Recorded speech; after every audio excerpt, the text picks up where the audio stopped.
2019 അരങ്ങേറ്റം മുതൽ 2026 ബജറ്റ് അവതരണം വരെ ഓരോ തവണയും കേന്ദ്ര ബജറ്റിന്റെ പെട്ടിയോടൊപ്പം തന്നെ ചർച്ചയാകാറുള്ള ഒന്നാണ് ധനമന്ത്രി നിർമ്മല സീതാരാമന്റെ സാരികളും. ഇന്ത്യയുടെ സമ്പന്നമായ കൈത്തറി പൈതൃകത്തെ ഉയർത്തിക്കാട്ടാനും കൂടിയാണ് ധനമന്ത്രി തന്റെ വേദികൾ ഉപയോഗിച്ചത്. ബജറ്റ് അവതരിപ്പിക്കാൻ എത്തുന്ന മന്ത്രിയുടെ ഓരോ സാരിക്ക് പിന്നിലും ഓരോ കഥകളും ഉണ്ടാകാറുണ്ട്. ഇത്തവണ കേന്ദ്ര ബജറ്റിൽ നിർമ്മല സീതാരാമൻ ധരിച്ചത് സ്വന്തം സംസ്ഥാനമായ തമിഴ്നാട്ടിൽ നിന്നുള്ള കൈകൊണ്ട് നെയ്തെടുത്ത മജന്ത മെറൂൺ നിറത്തിലുള്ള കാഞ്ചീവരം സിൽക്ക് സാരിയായിരുന്നു. സ്വർണ്ണ നിറത്തിലുള്ള ചെക്ക് ഡിസൈനും ത്രെഡ് വർക്കോട് കൂടിയ കോഫി ബ്രൗൺ നിറത്തിലുള്ള ബോർഡറുമാണ് സാരിയുടെ പ്രത്യേകത. 2025 ബീഹാറിൽ നിന്നുള്ള ഒരു ഓഫ് വൈറ്റ് നിറത്തിലുള്ള സാരിയാണ് ധനമന്ത്രി ധരിച്ചത്. മത്സ്യങ്ങളുടെയും പൂക്കളുടെയും എംബ്രോയിഡറിയുള്ള സ്വർണ്ണ ബോർഡറുള്ള ഒരു ഓഫ് വൈറ്റ് കൈത്തറി സാരിയായിരുന്നു അത്.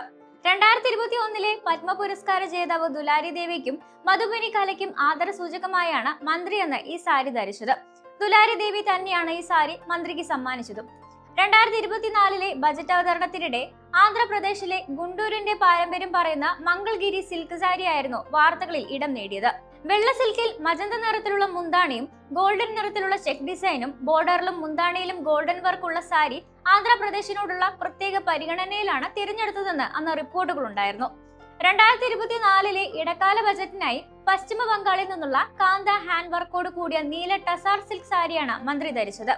കാന്ത എംബ്രോയിഡറി കൊണ്ട് ഇതിൽ തുന്നിച്ചേർത്ത ഇലകളുടെ ഡിസൈൻ ആയിരുന്നു ഈ സാരിയുടെ പ്രത്യേകത.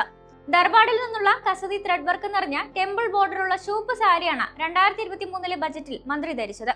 കൈകൊണ്ട് നെയ്തെടുത്ത ആ സാരിയിൽ രഥങ്ങൾ, മയിലുകൾ, താമരകൾ എന്നിവയും തുന്നിച്ചേർത്തിരുന്നു.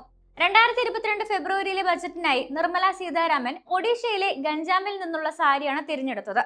ഓഫ് വൈറ്റ് ബോർഡറോട് കൂടിയുള്ള ബ്രൗൺ നിറത്തിലുള്ള ബ്രോങ്കായ് സാരിയായിരുന്നു അത്. ഗഞ്ചാമിലെ കൈത്തറി തൊഴിലാളികൾക്കുള്ള ആദരമായാണ് അന്ന് ഈ സാരി ധരിച്ചത്. 2021 തെലങ്കാനയിലെ പോച്ചാമ്പള്ളിയിൽ നെയ്തെടുത്ത പട്ടുസാരിയായിരുന്നു മന്ത്രി അന്ന് ധരിച്ചത്. ഇക്കാർഡ് പാറ്റേണുകളും നേരിയ പച്ച ബോർഡറും ഉൾപ്പെടുത്തിയ ചുവപ്പ് ഓഫ് വൈറ്റ് നിറത്തോടു കൂടിയ സാരിയായിരുന്നു ഇത്. COVID-19 മഹാമാരിയുടെ ആദ്യകാല വെല്ലുവിളികൾക്കിടയിൽ 2020 നിർമ്മല സീതാരാമൻ തിരഞ്ഞെടുത്തത് നീലയും പച്ചയും നിറങ്ങളുള്ള വ്യത്യസ്ത ബോർഡറുകളുള്ള മഞ്ഞ സിൽക്ക് സാരിയാണ്. പുതിയ തുടക്കങ്ങളോടും പ്രതീക്ഷയോടും ബന്ധപ്പെട്ടിരിക്കുന്ന മഞ്ഞ നിറം വരാനിരിക്കുന്ന വർഷത്തേക്കുള്ള സാമ്പത്തിക ശുഭാപ്തി വിശ്വാസത്തിന്റെ സൂചനയായാണ് കണ്ടത്. 2019 തന്റെ ആദ്യത്തെ ബജറ്റ് ദിനത്തിൽ മന്ത്രി ആന്ധ്രാപ്രദേശിൽ നിന്നുള്ള ഒരു കടും പിങ്ക് മംഗൾഗിരി കോട്ടൺ സിൽക്ക് സാരിയാണ് ധരിച്ചിരിക്കുന്നത്. ഇതിൽ സ്വർണ്ണ സാരി ബോർഡറുകൾ ഉണ്ടായിരുന്നു. എന്നാൽ ബ്രീഫ് കേസിന് പകരം ചുവന്ന ബഹിഘട്ടയിൽ ബജറ്റ് പേപ്പറുകൾ കൊണ്ടുപോകാനുള്ള അവരുടെ തീരുമാനമാണ് വാർത്തകളിൽ അന്ന് ഇടം നേടിയത്. അതേസമയം തുടർച്ചയായി ഏറ്റവും കൂടുതൽ തവണ ബജറ്റ് അവതരിപ്പിച്ച ധനമന്ത്രി എന്ന നേട്ടവും നിർമ്മല സീതാരാമൻ സ്വന്തമാക്കി. നിർമ്മല സീതാരാമന്റെ 9ാമത്തെ ബജറ്റ് അവതരണമായിരുന്നു ഇന്ന് നടന്നത്.